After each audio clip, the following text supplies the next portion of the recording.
Kekejaman Israel yang telah melampaui batas membuat pemimpin korut Kim Jong-un dikabarkan berniat mengirim bantuan senjata untuk Hamas. Worldwide Production present.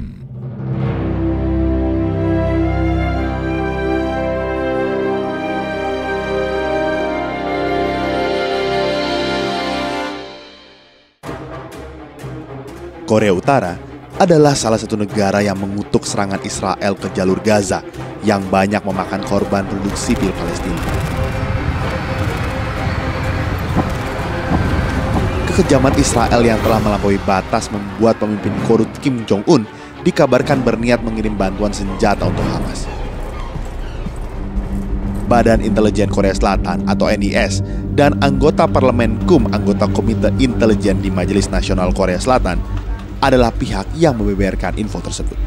Sepertinya Korea Utara mencoba mengambil keuntungan dari perang Israel-Hamas dalam berbagai cara.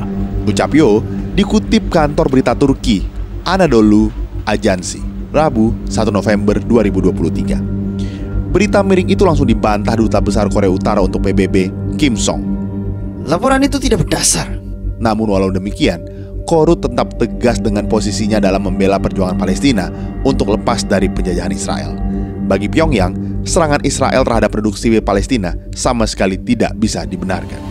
Pemboman rumah sakit di Gaza pada 17 Oktober adalah kejahatan perang yang didukung Amerika. Amerika memberikan Israel lampu hijau terhadap pembantaian warga Palestina tanpa pandang bulu. Ini menunjukkan Amerika terlibat dalam genosida yang dilakukan Israel, ujar seorang juru bicara Kementerian Luar Negeri Korut pada kantor berita KCNA yang dikutip Reuters 26 Oktober 2023. Korut juga merupakan salah satu di antara 120 negara yang menyetujui resolusi Majelis Umum PBB pada 27 Oktober 2023 untuk mendesak gencatan senjata serta dibuka akses bantuan kemanusiaan. Namun resolusi tersebut ditolak Israel bersama 14 negara lain, termasuk Amerika, Papua Nugini, serta negara-negara kecil di Pasifik seperti Fiji, Nauru, Kepulauan Marshall, dan Tonga.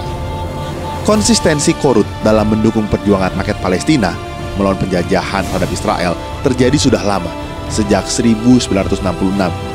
Bahkan, hubungan pemimpin Korut Kim Il-sung dengan petinggi PLO, Organisasi Pembebasan Palestina, Yasser Arafat, sangat dekat. Yasser Arafat menganugerahi Kim Il-sung medali Star of Palestine atas dukungan yang ia berikan demi cita-cita Palestina merdeka. Pyongyang bukan semata penyuplai bantuan, tapi juga pendukung ideologis Palestina yang sama-sama anti-imperialisme, tulis Andrea Berger dalam Target Markets, North Korea's Military Customer. Dikutip Historia, pada 1970 sampai 1980-an, Korut aktif memberikan bantuan pelatihan militer untuk kelompok-kelompok PLO, PFLP atau Front Pembebasan Palestina, dan DFLP, Front Demokratik untuk Pembebasan Palestina, dan milisi Hizbullah di Lebanon. Ketika pecah perang Yom Kippur 6-25 Oktober 1973, Pyongyang bahkan ikut mengirim 19 personil non-kombatan dan 20 pilot. Beberapa sumber menyebut 30 pilot beserta jet-jet tempur MiG-21 Fishbat, Angkatan Udara Korea Utara ke Mesir. Satu skuadron MiG-21 Korea Utara membantu dalam misi-misi terbang dari pangkalan utara Elminya.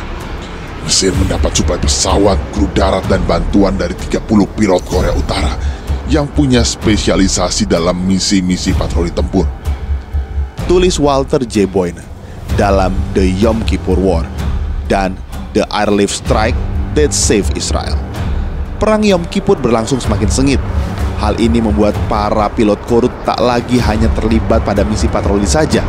Pilot Korut juga melakukan duel udara dengan pesawat-pesawat Israel, Shlomo Aloni dan Zvi Avidron, dalam Israel Long Range Heavy Bomber Arm. The Story of 69 Squadron mencatat duel itu terjadi pada 6 Oktober 1973. Kala itu, 4 pesawat jet F-4 Kurnas Israel dari Skadron 69 dan Skadron 119 berangkat dari pangkalan udara Ramat David. Keempatnya berpatroli di ruang udara Teluk Suez pada ketinggian antara 20.000 sampai 20.000 kaki. Masing-masing pesawat F-4 itu kemudian menyebar untuk menyisir wilayah yang lebih luas. Saat 2 dari 4 pesawat Israel itu tiba, mereka lalu mendeteksi 2 pesawat MiG-21 lawan. Keduanya langsung melakukan pengejaran, namun salah satu dari MiG-21 itu lalu menghilang, sehingga menjadikan pihak Israel unggul jumlah. Pertama pilot Satmi dan Gurdi 1 Kurnas meluncurkan misil AIM-9D. Kemudian satu lagi misil Sidewinder, disusul misil AIM-9D lagi dari pilot Spitzer.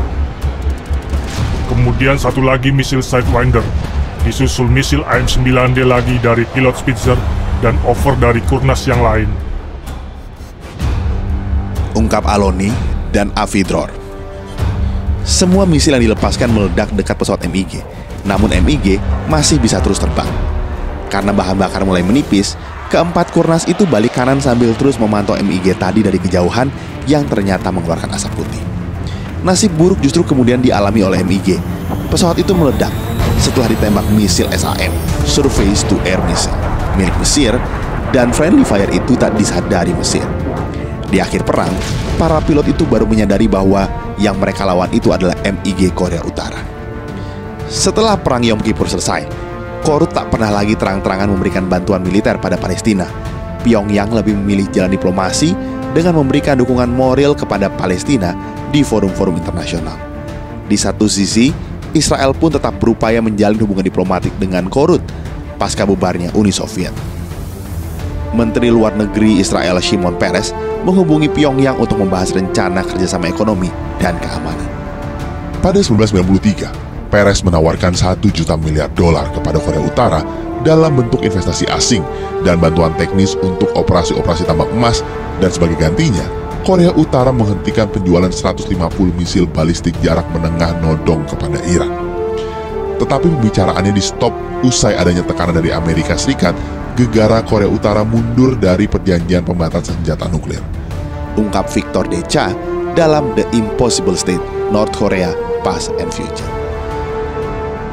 Semenjak saat itulah, tak pernah ada lagi penjajakan hubungan Israel dan Korut.